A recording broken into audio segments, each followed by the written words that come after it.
Thunder rolls across the Kansas sky as a black Ford speeds alone on an empty road. Inside, Eddie Adams sits in the passenger seat, handsome, calm, and frighteningly confident, a revolver resting on his thigh like an extension of his body. The faint blue glow of a police motorcycle rises behind him.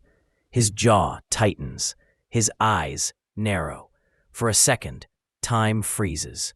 Because before America had Dillinger, before Bonnie and Clyde, before the era of celebrity criminals, there was Eddie Adams, the charismatic killer who once owned the Midwest.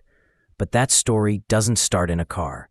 It starts in Hutchinson, Kansas, in 1887, where a boy named William Joseph Wallace watched his father lowered into the ground. His mother remarried a man Eddie came to despise. He hated hard labor, he hated discipline, and he hated anyone who tried to own him. He ran away from the fields, learned barbering, moved to Wichita, and quickly discovered that charm can turn into currency. He met John Callahan, a smooth-talking bootlegger, and Callahan saw the fire in him instantly. "Kid," he told him, inside a smoky bar, "you want money, fear, respect, you ride with me." Eddie didn't just ride, he took over. Robberies, car theft, hidden gambling houses, Eddie rose through Wichita's underworld like gasoline catching flame. Women followed him. Criminals admired him. Law enforcement feared him. And by the early days of Prohibition, Eddie Adams was no longer a barber. He was a kingpin. His rise continued when he joined the Majors brothers, Ray, Walter, and Dudley. Together, they targeted a notorious illegal gambling den on Kansas City's Grand Avenue in 1920. The casino's gunman, Frank Gardner, sized Eddie up. "You boys lost?" he growled. Eddie smirked. "No," he said calmly, "but you are." Then the room erupted in gunfire. Gardner fell dead. Cards scattered like confetti.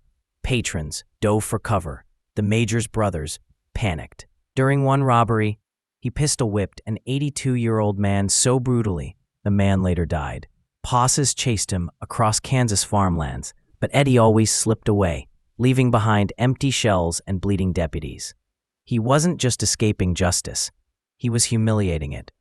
In October, Iowa deputies cornered him near a gravel road outside Murray. A suspicious farmer named Charles Jones had reported a strange car. Sheriff Ed West approached with caution. Eddie stepped out, raised a revolver, pressed it point blank to the sheriff's face, and the gun misfired. That misfire saved the sheriff's life and triggered a hellstorm of bullets. Deputies dove for cover as gunfire tore through the silent fields. Hearing the shots, Jones sprinted toward the scene with a shotgun in hand. Eddie's bullet met him halfway. The farmer collapsed onto the dirt, mortally wounded. From that day forward, the Midwest no longer searched for a criminal. They hunted a monster. Eddie spiraled deeper. On November 5th, he shot patrolman A.L. Young in the streets of Wichita. The motive was jealousy. They had loved the same woman, and Eddie couldn't stand losing. 2 weeks later, he led his gang in their biggest job, robbing a Santa Fe Express train near Ottawa, Kansas. $35,000 stolen in a whirlwind of gunfire as Eddie leapt across the train like a movie outlaw come to life. It was the peak of his power and the beginning of the end. November 20th began as a night of drinking and joyriding. 2 cars, full of thieves and women, raced through Wichita. When 2 motorcycle officers pulled them over, there was a single flash of light, a gunshot, and Officer Robert Fitzpatrick collapsed dead on the road. The women screamed as the gang roared into the darkness. Hours later, out of gas, they stumbled onto a farmhouse. Farmer George Oldham demanded to know what they wanted. Eddie answered with a gunshot to the chest. Another life ended over gasoline. By now, every officer in Kansas knew the same truth. Eddie Adams had to be stopped, no matter the cost. The final morning arrived on November 22nd, 1921. Officer Fitzpatrick's funeral drew nearly every policeman in Wichita. Eddie believed the city would be unguarded. He slipped out of hiding and walked into a garage, planning to rent a car and vanish forever. But the garage owner froze the moment he recognized him. You're Eddie Adams. The man's tremor was enough. Police cars screeched to the curb within minutes. Detective Charles Hoffman tackled Eddie to the ground. Eddie fired wildly, fatally hitting Hoffman. Officer Charles Bowman was struck next as chaos erupted inside the garage. Wood splinters, screams, shattering glass. Hiding behind a pillar, Officer D.C. Stuckey took aim. Eddie fired blindly, stumbling backward. Stuckey exhaled, whispered a prayer, and pulled the trigger 3 times. Each bullet slammed into Eddie's chest. The most feared outlaw in the Midwest fell to the floor and never rose again. News spread instantly. Wichita decided the public deserved to see the man who had terrorized them. Eddie's body was placed on display at the city undertaking parlor. More than 9,000 people filed past his corpse, some in relief, some in curiosity, others in disbelief that the handsome killer was finally dead. Children whispered, mothers shuddered, men stared in silence.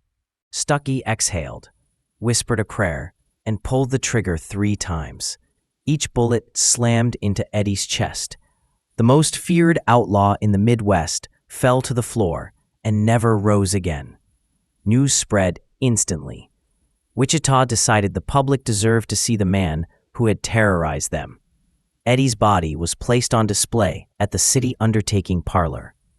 More than 9,000 people filed past his corpse, some in relief, some in curiosity, others in disbelief that the handsome killer was finally dead. Children whispered, mothers shuddered, men stared in silence. And so ended the deadly reign of Eddie Adams, a man who outran the law, defied prisons, charmed crowds, murdered at will, and in just 14 months, left behind 7 dead, dozens wounded, and scars across Kansas, Missouri, and Iowa that would last generations. His story didn't end in fame, or money, or escape. It ended in a garage with 3 bullets from a man determined to stop the nightmare. Eddie Adams lived fast, killed fast, and died fast, leaving behind a legend soaked in blood, fear, and the dust of the Midwest he once ruled.